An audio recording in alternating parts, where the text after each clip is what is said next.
A farmer was out plowing his field when he stumbled upon a bird's nest, almost crushed it to bits. He carefully picked up the chicks and eggs. The little guys were starving, chirping non-stop.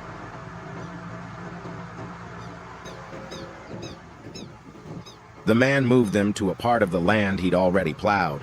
Deep down, he wanted to keep them, but snatching them away meant their mom couldn't find them. He gathered some twigs from nearby, crafted a makeshift nest,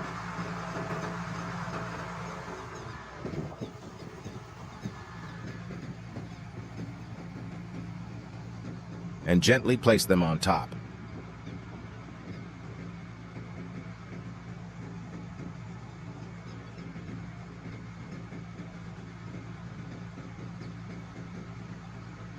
Now, they were safe.